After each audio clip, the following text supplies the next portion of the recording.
Hello everybody, नमस्ते, welcome and welcome back to Heal Spear Tarot. आज का जो हमारा टॉपिक है वो आपकी सास के बारे में है। क्या है उनकी करंट एनर्जीज़, कैसा रहने वाला है आप दोनों का रिश्ता इस महीने। तो आइए देखते हैं। जल्दी से लाइक कर दीजिएगा ये वीडियो अगर आपको पसंद आया, और सब्सक्राइबर बन के हमारे इस चैनल से जुड़िएगा ताकि आपको बाबा जी की गाइडेंस डेली मिलती रहे। तो जब मैं कार्ड्स शफल करूँगी, आपको आपके ईश्वर से प्रार्थना करनी है, अपना नाम लेना है, अपनी सास का नाम लेना है और अपने क्वेश्चंस पूछने हैं। मैं भी आप लोगों के लिए प्रार्थना करूँगी ताकि आपकी, मेरी और मेरे कार्ड्स की एनर्जीज़ अलाइन हो जाए। तो आइए गणपति बापा का नाम लेके शुभ शुरुआत करते हैं। गणपति बापा मोरया, मंगल मूर्ति मोरया। गणपति बापा, बाबा जी, dear universe, our guardian angels and our spirit animals. बाबा जी, जितने भी हमारे व्यूअर्स हैं वो जानना चाहते हैं कि उनकी सास उनकी पीठ पीछे क्या बातें करती है, उनका रिश्ता कैसा होने वाला है इस महीने, और क्या है उनकी सास की करंट एनर्जीज़, क्या वो सोचती है इनके बारे में। प्लीज़ हमें गाइडेंस दीजिए बाबा जी। जय नीम करोली महाराज की जय। श्री राम, जय श्री राम, जय श्री राम, जय श्री राम। आशा करती हूँ आपने भी अपना प्रश्न पूछ लिया होगा। तो आइए पहला कार्ड निकालते हैं। Oh my God, oh my God, devil. Thank you, Baba Ji. Thank you, Divine. The Star. Okay, thank you so much, Divine. Thank you, Baba Ji. Seven of Swords. सच में मतलब क्या एनर्जीज आ रही है आप लोगों की। Two of Pentacles. Okay, thank you, Divine. Thank you, Baba Ji. 10 of Cups.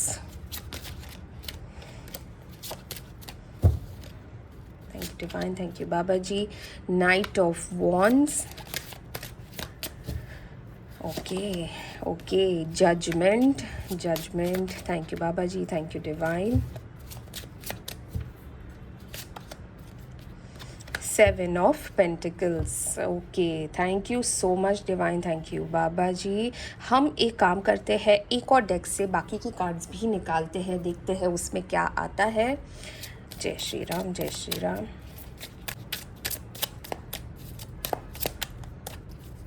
जय श्री राम, जय श्री राम, जय श्री राम, जय Shri Ram. Trust,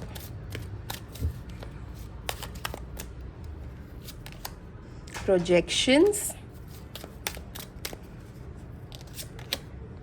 isolation. Okay, ये मुझे गाइडेंस की तरफ जाता हुआ नज़र आ रहा है। The creator. Okay, end of the deck हम बाद में रिवील करेंगे। सबसे पहले मैं आपको कुछ इंपॉर्टेंट नंबर्स यहाँ पे बताना चाह रही हूँ। Numbers are 2, 7, 18, 15, 20, 2, 10, 1। These are the important numbers. यहाँ पे मुझे जो नज़र आ रहा है हो, जो सबसे ज़्यादा यहाँ पे मुझे साइन नज़र आ रही है वो है फायर साइन। ओके, तो आपकी जो मदर इन लॉ है वो हो सकता है कि एरीज, लियो, सैजिटेरियस यानी कि मेष, सिंह, धनु राशि की हो। तो आइए हम शुरुआत करते हैं। सबसे पहला कार्ड द डेविल का कार्ड आया है। देखिए, आपकी अरेंज मैरिज भी हुई है या लव मैरिज भी हुई है, यहाँ पे आपकी सास लिटरली आप दोनों के रिश्ते पे बैठी हुई है। आपके हस्बैंड को और आपको इस तरीके से इन्होंने इमोशनल ब्लैकमेल बोलो, ब्लैक मैजिक बोलो, मतलब हर चीज़ में बातों में फंसा के रखा हुआ है। आप दोनों के बीच में भी उसने कई बार आग लगाई है। और यहाँ पे जो एनर्जी आ रही है वो यही बता रही है कि आप दोनों के बीच में जितने भी झगड़े होते हैं 99% ऑफ द टाइम इस लेडी की वजह से होते हैं। देखिए, कुछ मम्मियाँ ऐसी होती है, कुछ माताएं ऐसी होती है जो अपने बच्चे की ज़िंदगी में किसी नए इंसान का आना बर्दाश्त ही नहीं कर सकती है। उनको पता नहीं, ऐसा लगता है जैसे कि उनकी जो एक सीट है अपने बच्चे के लाइफ में, उनका जो एक पावर है, उनकी जो एक जगह है उनके बच्चे के लाइफ में, वो रिप्लेस हो रही है। कोई भी लड़की किसी की भी माँ को रिप्लेस नहीं कर सकती। आप वहाँ पे अपनी जगह बनाने आए हो, आप वहाँ पे किसी की जगह लेने नहीं आए हो। ये अनफॉर्चुनेटली बहुत सारी सास को समझना चाहिए। आपने ही अपने बच्चे की शादी करवाई है और आप इस तरीके से बिहेव नहीं कर सकते हो। आप ना अपने बच्चे को आज़ादी से जीने दे रही हो अपनी ज़िंदगी, यहाँ तक कि किसी और की बेटी की ज़िंदगी भी बर्बाद कर रही हो। देखिए यहाँ पे डेविल हमें क्या रिप्रेजेंट कर रहा है। आप दोनों इस ज़ंजीरों में अपने अपने वजह से फंसे हुए हो, क्योंकि ये ज़ंजीर आप कभी भी तोड़ सकते हो। अनफॉर्चुनेटली इस ज़ंजीर की जो चाबी है वो आपके हस्बैंड के हाथ में है। ज़ंजीरें लगाई गई है पर चाबी आपके हस्बैंड के हाथ में है। जब तक वो नहीं डिसाइड करते ये ज़ंजीरें तोड़ना, वो नहीं टूटने वाली है। कोई भी इतना पावरफुल नहीं हो सकता आपकी ज़िंदगी में कि वो आपको ऐसे लॉक करके रखे। अपनी ज़िंदगी अपने हिसाब से जीने का सभी को अधिकार होता है। कोई भी आपसे ये अधिकार नहीं छीन सकता। तो ये ना इनसिक्योरिटीज़ दिखा रहा है आपकी मदर इन लॉ की तरफ से। ये कंट्रोल खोने का डर, इनसिक्योरिटीज़ अकेलेपन का, इनसिक्योरिटीज़ बच्चे का हाथ से निकल जाने का, इनसिक्योरिटी आपका ज़्यादा पावरफुल हो जाने का। ठीक है, तो यहाँ पे ना बहुत ज़्यादा कंट्रोल एनर्जी आ रही है और डेफिनेटली आप दोनों को भड़काया जाता होगा एक दूसरे के ख़िलाफ़। अगर आपको नहीं भी भड़काया जा रहा है तो आपके हस्बैंड को तो डेफिनेटली यहाँ पे आपके ख़िलाफ़ भड़काया जाता है। ठीक है, 10 स्टार की एनर्जी है। देखिए 10 स्टार हमें यहाँ पे क्या बता रहा है, ये आपकी मदर इन लॉ आपके साथ करती है यहाँ की बात वहाँ। ठीक है, कई बार ऐसा होता होगा आपके सामने बहुत अच्छा बनती होगी, आपको बेटा बेटा बोलती होगी, पर सच में ये आपसे भी वफ़ादार नहीं है। ये अगर अपने बेटे से ही वफ़ादार नहीं है तो ये आपसे कैसे वफ़ादार हुई। जनरली अगर आप देखो तो स्टार एक बहुत ही पॉजिटिव कार्ड है। इस वक्त इतनी ज़्यादा नेगेटिव एनर्जी आ रही है क्योंकि आप उसके साथ की चीज़ें देखिए, क्या कार्ड्स आए हैं, इतने नेगेटिव कार्ड्स आए हैं। तो वो क्या चाहती है कि उनका कंट्रोल ना छूटे, उनका बेटा उनके हाथ से ना छूटे, उनके घर का पावर उनके हाथ से ना चला जाए और उनकी इम्पोर्टेंस ख़त्म ना हो। तो वो बैलेंस करने की कोशिश करती है और वो बैलेंस किस तरीके से कोशिश कर रही है, ओवर पावर करके। वो आप दोनों को गुड्डे गुड्डियों की तरह यूज़ कर रही है अपने फ़ायदे के लिए। पर अगर हम देखने जाए तो क्या ये रियली उनका फ़ायदा है? कल को अगर आप दोनों डिसाइड करते हो कि आपको साथ नहीं रहना है तो क्या ये उनका फ़ायदा हुआ? नहीं हुआ ना। कुछ माताएं नहीं समझती है ये सब। 7 ऑफ स्वॉर्ड्स देखो, जहाँ भी जाती है आपके खिलाफ़ प्लांट करके आती है, शब्द बोल के आ जाती है, चीज़ें बता के आ जाती है। तो आपको कहीं ना कहीं किसी तरह ना इस परिवार का विलन बना के रखा हुआ है। हर एक के पास जाके आपकी खुद बुराई करना, चाहे कोई पूछे या ना पूछे, पर बुराई ज़रूर होती है ना। लोगों के मन में ये शंका डालना कि आपके आने के बाद चीज़ें ख़राब हुई है, आपके आने के बाद परिवार टूटा या परिवार में दरार आई, ये सब आपके खिलाफ़ बोला जाता है, आज भी बोला जा रहा है। बातें घुमाना इनको बहुत अच्छी तरीके से आता है। कहाँ उनको इनोसेंट दिखना है, कहाँ उनको शातिर दिखना है, ये बहुत अच्छी तरीके से बैलेंस करती है आपकी मदर इन लॉ। ठीक है, जब कोई नहीं देख रहा होता, जब सिर्फ आप होते हो तो उनका रूप अलग होता है और जैसे ही लोग आ गए तो उनको पता है कि उनको कैसे इनोसेंट बनना है, कैसे मतलब दुखियारी बनना है कि जैसे वो ही प्रताड़ित हो रही है। ये उनको बहुत अच्छे से आता है। तो उनको नकाब पहनना आता है। वो हर चीज़, हर झूठ को याद रख सकती है आपकी मदर इन लॉ। ठीक है, उनको बैलेंस करना बहुत अच्छे से आता है। देखिए ये ना बहुत सारे पास्ट ट्रॉमास भी होते हैं, तो ये कहीं ना कहीं मुझे ऐसे लग रहा है जैसे कि ये पास्ट ट्रॉमा का कुछ रिएक्शन आया है। हो सकता है कि आपकी सास ने भी उनको टॉर्चर किया हो, उनकी गृहस्थी में आग लगाई हो, उनके विवाहित जीवन में आग लगाई हो। बहुत सारी चीज़ें हो सकती है क्योंकि उस ज़माने में सासों का बहुत ज़्यादा चलता था। आजकल फिर भी लड़कियां जवाब दे देती है, उस समय पे ना बोला भी नहीं जाता था। तो आपकी सास का ना ये बिल्टअप एंगर है, ये इमोशंस है, ये दुख है जो उनके मन में कहीं ना कहीं दबे हुए हैं, जो उनके ससुराल वालों ने उनके साथ किया है। और ये निकलेगा कहाँ? निकलेगा अपनी बहू पे, क्योंकि पावर आ गया है ना।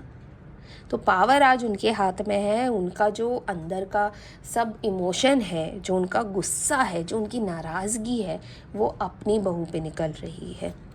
देखिए, करने के लिए तो बहुत सारी चीज़ें वो कर सकती थी। वो जनरेशनल ट्रॉमा वहीं पे अपने आप पे कट कर सकती थी कि ये आगे नहीं बढ़ेगा।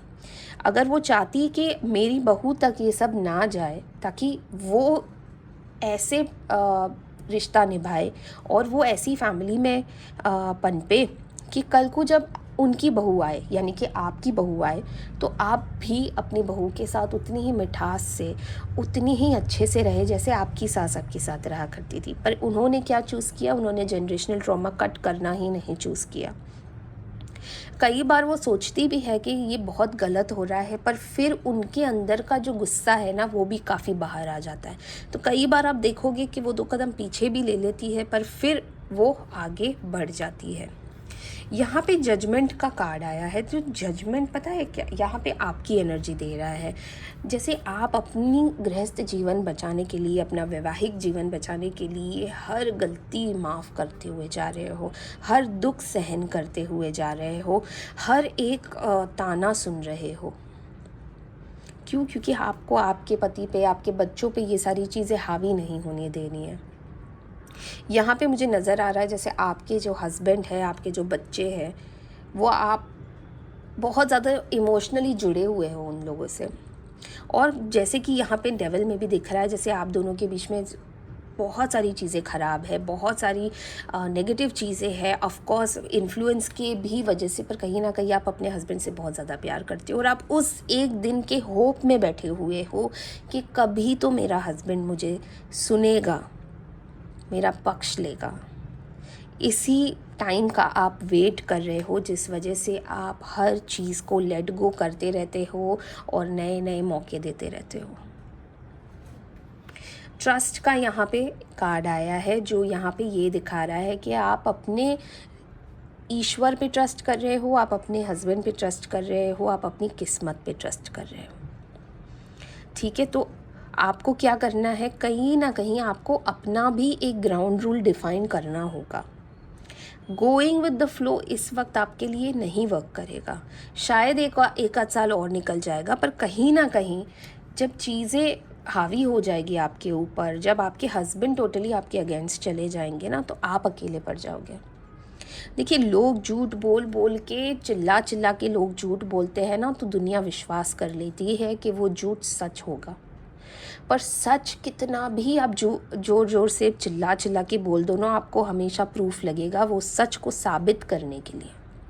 आप उसी सिचुएशन में हो और इस वक्त बहुत अकेले हो, क्योंकि जिससे आपको एक्सपेक्टेड था, जो आपका साथ देगा, कहीं ना कहीं उसी से आपको साथ नहीं मिल रहा है और उसी से आपको एक आश्वासन नहीं मिल रहा है।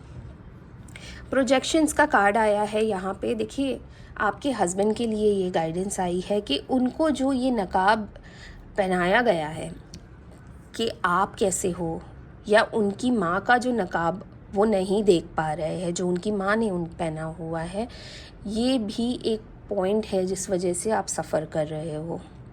तो आपके हस्बैंड के सामने सच आना भी बहुत ज़्यादा ज़रूरी हो गया है। क्रिएटर का कार्ड आया है साथ में। देखिए, जैसे कि मैंने कहा कि सच और झूठ की लड़ाई में झूठ को साबित नहीं करना पड़ता, पर सच को साबित करना पड़ता है। पर यहाँ पे क्योंकि आपके दिल में मैल नहीं है, आप सिर्फ ये चाहते हो कि आप अपनी मदर इन लॉ से थोड़ी सी रिस्पेक्ट चाहते हो, थोड़ी सी जगह चाहते हो उनके दिल में, आप ये चाहते हो कि बस वो आपसे लड़े ना। पर ऊपर वाला है ना, वो कर्मा जो कहता है ना, वो यहीं पे है। तो क्रिएटर का कार्ड यही बता रहा है हमें कि देखिए, जो होता है और जो जैसी ज़िंदगी जीता है, जो कर्म करता है, उसे एंड में भोग के ही जाना पड़ता है यहीं से। तो ईश्वर पे भरोसा रखना आपके लिए बहुत ज़्यादा ज़रूरी है इस वक्त।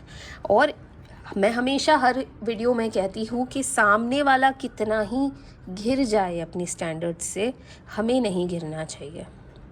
वक्त ख़राब है ना, वक्त तो कभी भी पलट सकता है। आज पावर उनके हाथ में है, पर बहुत जल्द पावर आपके हाथ में भी आएगी, तो तब आपके ही कर्म आपको साथ देंगे। और कहते हैं ना कि कर्म जब लौटने लगे ना, तो वो आपको आशीर्वाद लगे, ना कि श्राप। तो अपने कर्म ज़रूर कीजिएगा, अच्छे कर्म रखिएगा, बाकी सब कुछ ऊपर वाले पे छोड़ दीजिएगा। तो आइए हम यहाँ पे रिवील करते हैं हमारी एंड ऑफ द डेक की energy, the burden. Thank you divine. और ये देखिए 10 ऑफ पेंटिकल्स। अभी यहाँ पे हमें जो समझ में आ रहा है वो ये है कि फैमिली बर्डन है। देखिए, हर जगह पे हर टाइम फैमिली अच्छी मिलना भी एक कोइंसिडेंस है, एक ब्लेसिंग है। पर कई बार ना हमारे खुद के ही लोग, जो हमारे ब्लड रिलेटिव्स होते हैं, जो हमारी अपनी फैमिली होती है ना, वो ही बोझ लगती है। कभी कभी ऐसे लोगों से छुटकारा पाने के बाद ही आप अच्छे से पनप सकते हो। यहाँ पे आपका जो बोझ है, जो आपके कहते हैं ना आपके गले की हड्डी बन चुका है, वो आपकी खुद की फैमिली है, यानी कि आपके ससुराल वाले हैं, जो आपके साथ अच्छा होता हुआ नहीं देख सकते, जो आपको पनपता हुआ नहीं देख सकते, जो ये नहीं देख सकते कि आप एक अच्छी लाइफ जियो अपने हस्बैंड के साथ। अनफॉर्चुनेटली आपकी शादी ही ऐसे घर में हुई है, जो बहुत ही इनसिक्योर डरे हुए लोग हैं। पर जो गाइडेंस आई है हमारे पास, और जो हमें यहाँ पे क्रिएटर का कार्ड आया है, वो हमें यही बता रहा है कि ईश्वर पे भरोसा रखना है। आज हम हमारी एंजल से भी पूछ लेते हैं आपके लिए क्या गाइडेंस आई है। तो आइए देखते हैं। Abundance with in the next few months. देखिए, मुझे ऑनेस्टली शफल भी नहीं करना पड़ा इतना। अबंडेंस यानी कि आप बहुत सारी खुशियाँ रिसीव करने वाले हो। कुछ महीने में आप देखोगे कि कैसे कहते हैं ना, तख्ता पलट रहा है, कू हो रहा है घर में। अगर आपको लग रहा है कि यहाँ पे आपके हस्बैंड बिल्कुल ही आपकी नहीं सुनने वाले हैं, पर कहीं ना कहीं क्रिएटर का कार्ड आया है और वो यहाँ पे आपके हस्बैंड को उनकी आँखों को खुलने में मदद ज़रूर करेगा। क्योंकि यहाँ पे हमारी एंजल्स ने भी हमें गवाही दे दी है कि अगले कुछ महीनों में ही आप देखोगे कि आप बहुत सारी खुशियाँ, बहुत सारी हेल्थ, गुड वेल्थ, आपके जो मानसिक तनाव हो रहे हैं वो भी अब आप भूलते जाओगे और खुशियों को रिसीव करने वाले हो। तो डटे रहिएगा, अपने कर्म मत छोड़िएगा और अपने टाइम का वेट कीजिएगा। तो ये थी आज की हमारी रीडिंग, एंड आई होप आपको ये रीडिंग पसंद आई हो। और अगर आपको इससे कुछ भी पॉजिटिव लगा हो तो प्लीज़ कमेंट में ज़रूर लिखिएगा, I claim this positive energy. और अपनी ईश्वर का नाम लिखिएगा जिसे आप सबसे ज़्यादा मानते हो, जैसे कि जय नीम करोली महाराज, हर हर महादेव, जय माता दी, गणपति बाप्पा मोरया, जिसे भी आप मानते हो उनका नाम ज़रूर लिखिएगा। मैं समझ जाऊँगी बाबा जी की ब्लेसिंग्स आप तक पहुँच गई है।